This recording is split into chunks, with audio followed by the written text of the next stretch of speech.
সুপ্রিয় দর্শক, daily live news 24 আপনাদের স্বাগত জানাচ্ছি। আমি নাজনীন। কালীগঞ্জ উপজেলা নির্বাচনকে ঘিরে ব্যস্ত সময় কাটাচ্ছেন প্রার্থীরা। আমরা এখন যার সাথে আছি তিনি এই উপজেলা চেয়ারম্যান পদপ্রার্থী জনাব আশরাফি মেহেদী হাসান। আমরা একটু তার সাথে কথা বলবো কেমন চলছে গণসংযোগ সেসব বিষয়ে।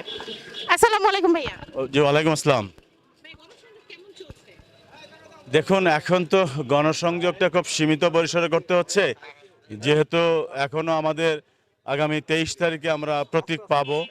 সেই কারণে আর নির্বাচনী আচরণবিধির কারণে আমরা ওইভাবে জনসংযোগটা করতে পারছি না, খুব সীমিত পরিসরে করছি একদিকে। দ্বিতীয়ত হলো প্রচণ্ড গরম, সব কিছু মিলিয়ে এখন খুব স্বল্প পরিসরে আমরা করছি। 23 তারিখের পরে হয়তো বা আমরা পুরোদমে আমরা গণসংযোগটা শুরু করতে পারবো ইনশাল্লাহ। সাধারণ ভোটারদের কাছে কতটা পৌঁছাতে পেরেছে?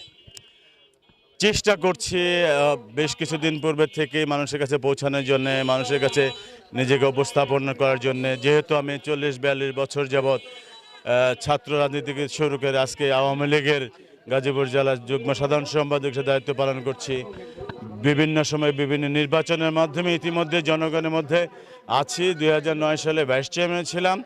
এখন চেষ্টা করছি মানুষের দোরগোড়ায় পৌঁছে আমার সালামটা পৌঁছে দিতে, মানুষ যেন আমাকে এবং আমাদের যারা সহকর্মী রয়েছেন ভাইস চেয়ারম্যানরা তাদেরকেও যেন এই নির্বাচনে নির্বাচিত করে, সেই আহ্বান জানিয়ে আমরা মানুষের মনসংযোগ করার চেষ্টা করছি এবং তাদের দোয়া প্রার্থনা করছি আমরা।